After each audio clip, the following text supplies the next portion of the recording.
guys, it's the RetrofloraPodcast. I'm Brenda. And I'm Charmy, and we're just two crazy sisters with an opinion and a channel. If you like true crime, conspiracy, supernatural crap, then this is your channel. We're back. And it's still March. And we did 3 videos in March, y'all. Wait, no, I think it's just 2.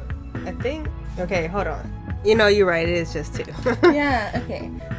Well, 2 is better than 1. I know. Don't kill us for January. Those YouTube channels that like post every 5 months. I don't know any I don't follow any YouTube channels. Maybe because if they don't post fast, I unfollow them. Yeah, I've seen people do that. Yeah, I'll give you a month. I will give you a month. If you don't post after a month, I'm like, all right, bye. Like, unless you're like your last video. Well, if your last video is like, hey, I'm gonna take a couple months off, then I'll be like, okay, I'm gonna keep you here. I forget, so I forget like who I'm following. Well, I went down this rabbit hole because I saw this Instagram thing, and it was like events in history that changed history. Like changed rules in history. And it was talking about Titanic, and it was talking about 9/11, and then it brought up the New London school explosion, and I was like, I've never heard this before, you know? Me either. So I was like, I gotta dig deep into that, and so that's what we're gonna be talking about today. And true crime. I don't know. Is it crime? Low key, but kind of not really. I don't know, but it's bad. Is it more of a natural disaster? It definitely changed. It definitely changed. It made a rule happen, so it definitely changed history. Well, without further ado, let's get into this. In 1930, oil was discovered in Russ County, Texas. The discovery boosted the local economy, and with that, the school district in New London, Texas became one of the richest in the United States despite the Great Depression happening. The New London School was built in 1932. The year our great-grandmother was born. Rest in peace, I love her. And cost $1 million. And in today's money, $1 million in today's money is $23.6 million. Dang. That's so crazy, the inflation rate on that. The school was a large steel and concrete structure. It sat in the middle of a large oil and natural gas field. Early in 1937, the school board decided to cancel their natural gas contract. That averaged about $300 a month, which in today's time, you guys, this crazy inflation rates. So right now it's $300 in their time, right? Mm-hmm. It's $6,778 in our time. That's so crazy. No wonder they canceled that bill. But it's gonna be bad that they did that though. Wait, this was where? This is in Texas. It's called New England? Yeah. Okay. I'm just saying the title makes sense. Like it's in English. It's not. Well, New London, I mean. Yeah, it's in New London, Texas. I was like, okay. On March 18th, 1937, the 1st through 4th grade students were released early. The next day's classes were canceled so students could prepare for the interscholastic meet. And the interscholastic meet was a scholastic and athletic competition in Henderson. So I guess other schools competed and all that stuff. Mm-hmm. And so they had sent the 1st and the 4th graders home early that day. A PTA meeting was being held in the gym, and that was in a separate building from the main school building. Approximately 694 students and 40 teachers were at the school. At 3:17 p.m., Lemmy R. Butler, he was the instructor for the manual training, turned on the sanding machine. What he didn't know was it was filled with a mixture of air and gas. The switch ignited the mixture, which caused a huge and powerful explosion. It literally blew the roof off the building. They say the building seemed to lift up into the air and smash back down.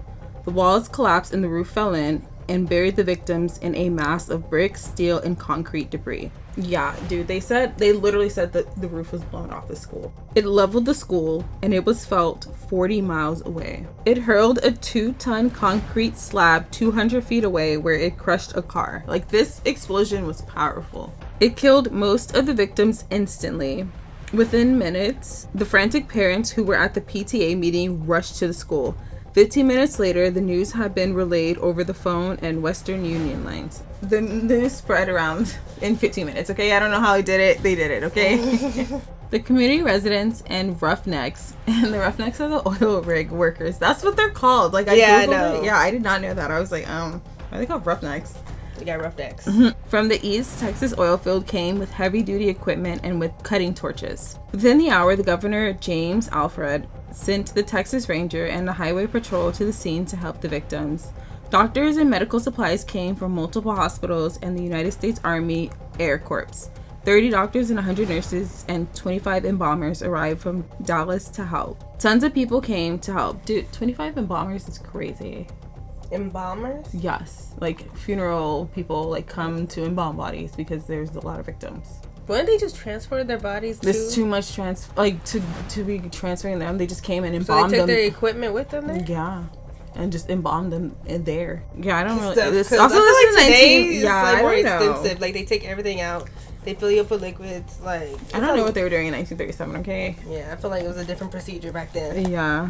They had deputy sheriffs from multiple cities come, the American Cross, Salvation Army, and volunteers from the Humble Oil Company, the Gulf Pipeline, and the International Great Northern Railroad all came to assist. So everybody came. Like, everybody and their mama. Pretty much came to help because this was like crazy. A crazy thing happened. And it happened at school. Like, that's so wild. Can you imagine being a parent and like getting that news so late because like this is 1930s and they don't have cell phones, so it's like, I mean, you probably get it because this is probably a small town and they probably ran and told people, but like not, you only know that a school explosion happened. You can't like reach your kid individually to see if they're okay. Like, that's scary. Workers began digging through the debris looking for victims. Surprisingly, some students walked away unharmed. 10 of them were found under a large bookcase that shielded them from the falling debris. They set floodlights up and continued to search throughout the night as rain fell.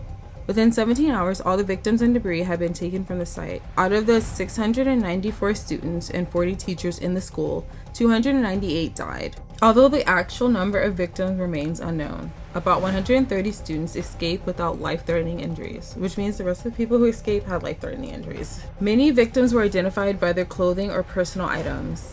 They had a fingerprint expert come to take fingerprints from the bodies that were badly disfigured. And they had already fingerprinted a lot of the people in that area the summer before. I don't know why. They just do that. I guess they just did that back then. And so a lot of their fingerprints were in the records. System. Yeah. So they used that to compare, the bodies to. 3 days after the explosion, they held inquiries to determine what caused the explosion. It was determined that after the school canceled their natural gas contract, they tapped a residue gas line of the Parade Gasoline Company. The gas had escaped from a faulty connection and collected under the building. The gas had no smell, so no one knew it was accumulating beneath the building. Dang. Yeah, it was. There's like nothing. Well, besides not cut the funding for it, but it's nothing he could have done because he couldn't know it was there. Yeah. No school employees were officially found responsible for it, which upset the parents, and more than 70 lawsuits were filed. I mean, you sued the school, but... Yeah, I mean, I get it, the suing school, but it really was an accident, and it's like... Yeah, it's an accident that could have been prevented. Yeah. But only a few cases went to trial. The public pressure forced the superintendent to resign, and he also lost his son in the explosion too. Oh, dang. Yeah, and he just quit his job. After this disaster, a state ordination law was passed, which required that a strong detectable odor be added to all the gas so people could be warned by the smell. And there's this thing so it says reportedly a blackboard at the destroyed school was found that read, "Oil and natural gas are East Texas natural gifts. Without them, the school would not be here and none of us would be learning our lesson." Dang.